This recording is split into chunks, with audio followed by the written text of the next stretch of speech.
Hello and welcome to my review of the brand new Space Marine drop pods for Warhammer 40,000 from Games Workshop. I'm just going to say avoid them. That's the end of the review. Thank you for watching. Well, I might as well stick around and justify that statement. I'm wearing my Super Saiyan watch because I'm about to go Super Saiyan on this awful set. This is the worst set of 2025. It completely came out of nowhere. It surprised me in more than one ways, and I will go through the review as a normal review, but these things have triggered me. Most of the time prices do trigger me, but these are £50. £50 for 66 plastic components. It's not that far off a pound per component. It means that there's 33 components each. And when I say 33 components each, you might think, oh, that still seems quite a lot, Super. No. There are 5 vanes. There's the thruster, that's 6. There's the 5 icons, that's 11. There's the base, which is 12. And then there's the broken off door, which is 13. It's actually 13 pieces each.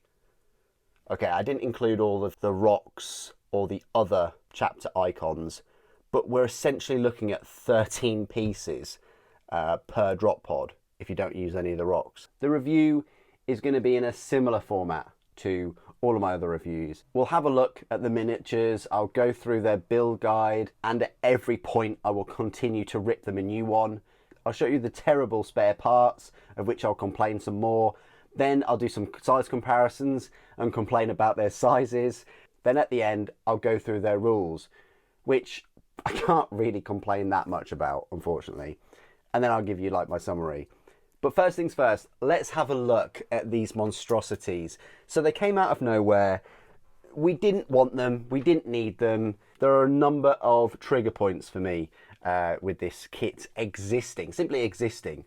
For starters, it's a solution to a problem we never had. They've completely replaced the old drop pods. You can't pick up the old drop pods anymore. The old drop pods, they were pretty good. I didn't have any issues building them. You can have them open, you can have them closed. Some people couldn't get the doors to fit perfectly, which is skill issue. So they glued their drop pods doors closed. But one of the main points is that you only needed to buy one. They were £34 for one.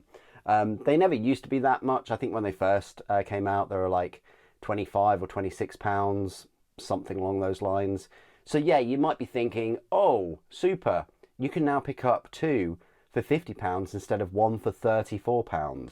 Well, yes, I understand that, but you're still having to pay more just to get one.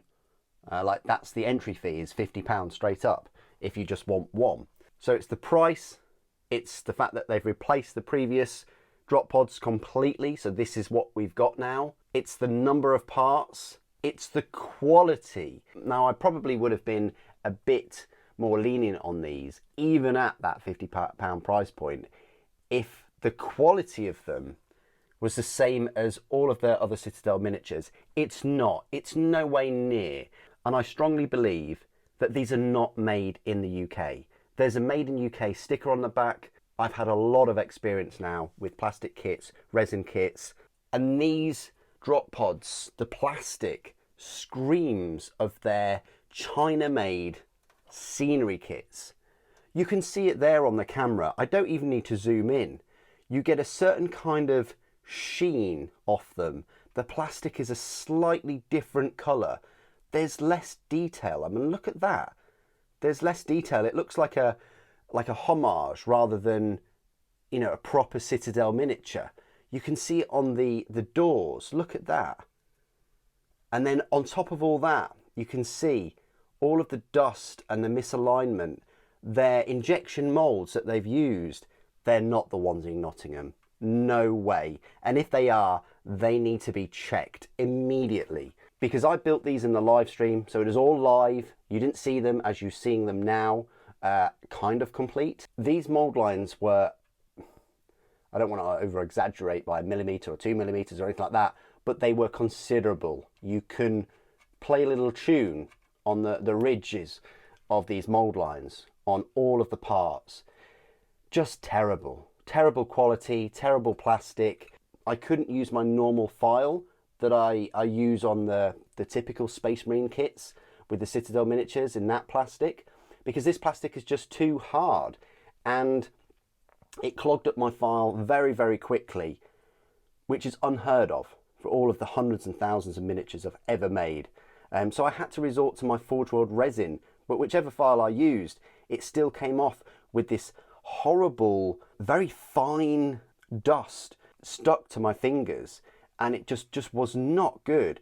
And I actually was quite concerned for my health compared to all of the other Citadel miniatures where you can get away with just filing them down. The dust is fine, but you can see there, if you can see there, it has remained. That just does not happen on the normal miniatures. It overstays its welcome, this dust and this plastic. I'd say it's actually worse, the dust, than on the scenery pieces. It's just terrible. This plastic is lower quality, lower detail. The dust is worse. There's more mould lines, and the mould lines are harder to get off. It's just a complete insult to all of you hobbyists, collectors, and Space Marine players. Drop pods for their most popular faction in this universe should be made with at least the same plastic as there's the rest of the Space Marine range, with fantastic detail as well. And these just aren't it. It makes me wonder what else they're going to try and get away with. I was so disappointed with these and the whole package, and the insult to injury for charging £50 for these when I'm adamant they were not made in Nottingham, and this is not your typical Citadel miniature plastic. I needed to build them quickly. I needed to get the review out as quickly as I possibly could to get the word out to all of you, just to avoid them completely, just from the health aspect, rather than their terrible, low quality, hard to work with miniatures. I felt that it was my responsibility to get this public service announcement out as quick as possible, just to warn you and avoid them. If you can pick up the old drop pods, they're astronomically in a different league, and I would suggest you pick those up instead and avoid these altogether. Just don't even go near them. Another negative point, of course, is the doors are open. You can't close the doors, and it's a little bit of an optical illusion, because I have measured it and these doors sort of fit there, but it gives you an optical illusion of maybe they should be closing over this area. But because they don't close, you can't, you know, it's something in your brain that can't wire and can't imagine these doors closing just to this point, whereas the old kit you could. So you're going to have them open. I've built one with the extra rocks. This is another point. It's empty. It's hollow on the base. But these rocks are extra, and you put them on, yeah, just to turn it into more of a scenery piece. But the other one, I haven't put any rocks on. Now, tell me which you prefer. Personally, I don't prefer either of them. But I definitely think the one without rocks looks cleaner, but then you're drawn to the edges of the doors, which are just low quality, shiny plastic. It's just not good at all. Now, I will mention that I haven't prepared these parts for the very reason to show you. If we can zoom in, we can enhance and give you a first look at these mould lines. Look at that. Look at the edge on that. That is not easily taken off. Well, we have to go for a macro shot actually. That is not easily taken off with the back of your blade. Cannot easily be taken off there. It cannot easily be filed down. You need a decent file. Obviously, the harder grit file you use, the more chance you're going to scratch the plastic itself.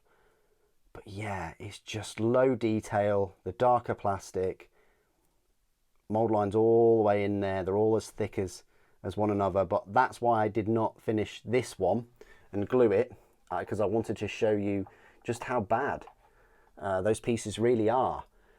And because they're harder plastic, they will take you longer to clean up. I spent the majority of the live stream the other day just filing off all of the mold lines on these on the veins, I call them, of the drop pods. Yeah, just terrible. You won't really put them together that quick because there's a lot of cleanup involved. It's not a very nice material to work with compared to all of the other Citadel miniatures. And what you're left with, your end result, is a model that is just a scenery piece. You know, the doors don't close. There's hardly any customization, you know, either rocks or without rocks. It's probably a good idea to show you the spare parts now. So some of the rocks work well, like the rocks that I've used are these kind of crushed up rocks, but you get a load of these flat rocks, which in my opinion just don't work. Let's get this area. It just doesn't work. One, they don't kind of go in as nicer as the crushed rocks, and also it just looks a bit odd having these flat pieces around. You've even got some smaller rocks and gravel, and that's another thing, is because it's such low quality, you can just tell with their scenery pieces as well. Look how low quality those rocks and things are, you know, compared to, I don't know, this corn mini. You can just tell they're shiny, they don't have texture. Look, the rocks on the corn one are much smaller and more detailed. It's just you can tell that it's not the same.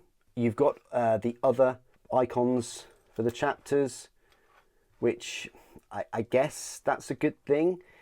You know, if you wanted 4 Blood Angel markers or Omega symbols for the Ultramarines or the Wolves, you could have 5, should I say, around there. In the end, I feel too embarrassed to put the Dark Angel iconography on them, so I've just gone with the Imperial Eagles.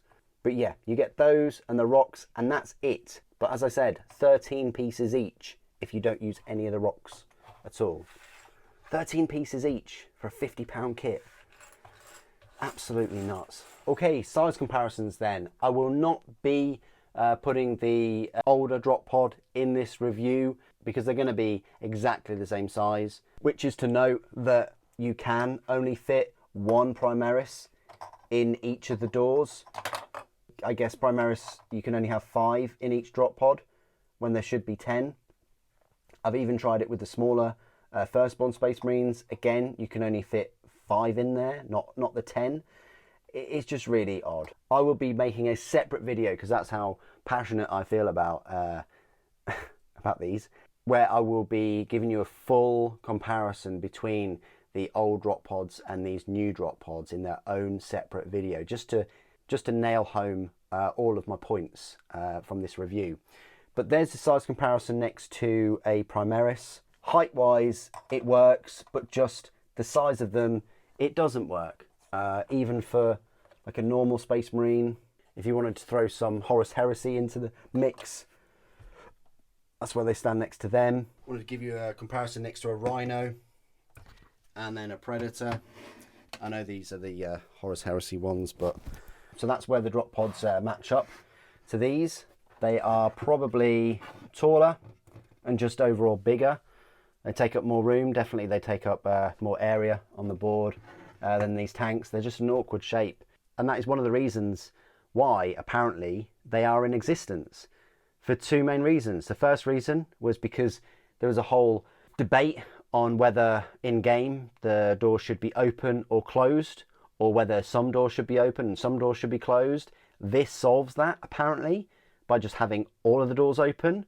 And then the other reason was because the old drop pods were too difficult to put together. Skill issue. Sort yourselves out. If you can't build a drop pod, you got no chance building flayed ones or a Titan or anything like that. I've never heard of them being too difficult to build. I really haven't in all my years. And even if they were virally difficult to build for some reason, there should be more social media. There should be more videos or workshops even. Come and build your drop pod in our stores if you can't work it out yourself. And I didn't hear of any kind of viral campaigns to get the perfect drop pod built. But anyway, they were the reasons. And we have taken one step forward. You know, the only kind of point I can give them is that it's a new Space Marine kit, but we've taken 4 or 5 steps backwards. We really have, in terms of price, in terms of lack of customization, in terms of the plastic used, in terms of sizing. They just hit so many negative points in my eyes. And I like to pride myself to tell it how it is. And if something is good, I'll praise it. If something's really bad, I will give you my raw opinion on it. Just for size comparisons, I might as well put Slime Marbo there. I don't know why, but just to join the size comparison part of the video. Okay, this is one of those rare instances where the rules part of this review, the model itself, there's 2 of them, and so they both can't fit on the rotating pedestal. So one's kind of lurking in the background, and it's probably a good thing, because I think I've scarred your retinas hard enough, more than enough, with those abysmal chaos worshipping inducing mold lines for about as much as you can take. So this is my part of the review where I will go through all of the rules for the Space Marine drop pods. You will find the drop pods rules in the Space Marine Codex. It seems such a long time ago since I even touched this codex, but this codex came out 2 years ago. Has it really been 2 years since the Leviathan box set? It has, apparently. Are we halfway through 10th edition? The drop pod itself will cost you 65 points, and the unit composition is 1 drop pod, and the model is equipped with a Storm Bolter. Its stat line reads, it doesn't really have a movement, but it has a toughness of 7, a save of 3+, 8 wounds, leadership 6+, and objective control 2. Storm Bolter works as normal, so it's a rapid fire 2, range 24 inches, 2 attacks, ballistic skill 3+, strength 4, AP 0, damage 1. The war gear options, it says this model Storm Bolter can be replaced with 1 Deathwind launcher. They've removed that. You can't, at present, have these new drop pods with a Deathwind launcher. It wasn't the best, but F in the comments for the Deathwind launcher. It was a blast weapon. Its range was only 12 inches, which was like the shortest range little rockets ever. Imagine having little rockets that could only fire as far as a pistol. It had D6 plus 1 attacks, ballistic skill 3+, strength 5, AP 0, damage 1. It was just something that you could potentially get 7, strength 5 shots off to soften up a little area. But does the blast mean that it had up to 7 little blast markers? That would be very cool, actually. Core abilities, Deadly Demise 1 and Deep Strike. Faction ability is Oath of Moment. And then the main ability, which is the reason why you pick one of these up, Drop Pod Assault.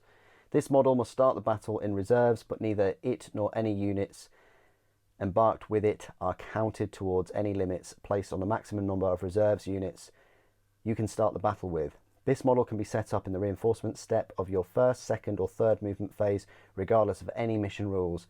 Any units embarked within this model must immediately disembark after it has been set up on the battlefield, and they must be set up more than 9 inches away from all enemy models. After this model has been set up on the battlefield, no units can embark within it. So it's a transport vehicle. This model has a transport capacity of 10 Adeptus Astartes infantry models. It cannot transport Jump Pack Wolfen, Gravis, Centurion or Terminator models.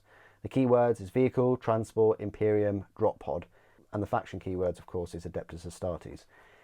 So there you go. That is the drop pod minus the little Deathwind launcher. Quite sad. The rules are fine. The rules are solid, but it's just a really bad model and a really bad kit for all of the reasons I've listed in this review. I can't recommend this at all. I can only give it a 1 out of 10 because it vaguely looks like an open Space Marine drop pod, and you could possibly use it as scenery, but that's even being generous. This has been one of the worst Games Workshop Space Marine models kits I have ever unboxed and reviewed. It really is that bad. They need to seriously retcon this, pull all their stock off the shelves, redesign it, go back to the drawing board. They won't, and I've got a funny feeling that that these won't sell, and they'll bundle these in army box sets, battle forces, things like that. If you see these being put in those bigger box sets, you know they've sold abysmally. My biggest fear really is that this is a sign of things to come. If they can do this and get away with it with their biggest cash cow faction, their biggest money-making faction of all of the other 40k armies, they will do it to other armies and races. They just will, if they can get away with this. And I don't think they should. For me, being so passionate about the hobby and invested in the hobby and all of the thousands of videos I've done over the years, this is like a Sonic the Hedgehog moment for me. It really is.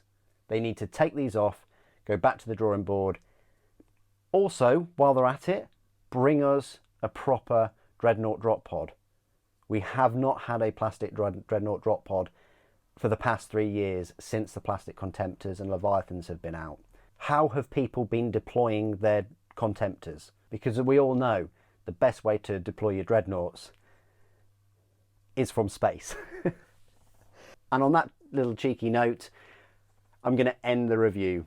Try and put your thoughts and opinions down below if you've actually seen these in person. And I don't mean like fully built, fully sprayed, completed, non-metallic paints used. I mean like if you've gone into a store and you've seen these unbuilt, unpainted, and you've worked with them, or maybe you picked them up yourself, please put your comments down below based on your real world experience and whether you agree with this review.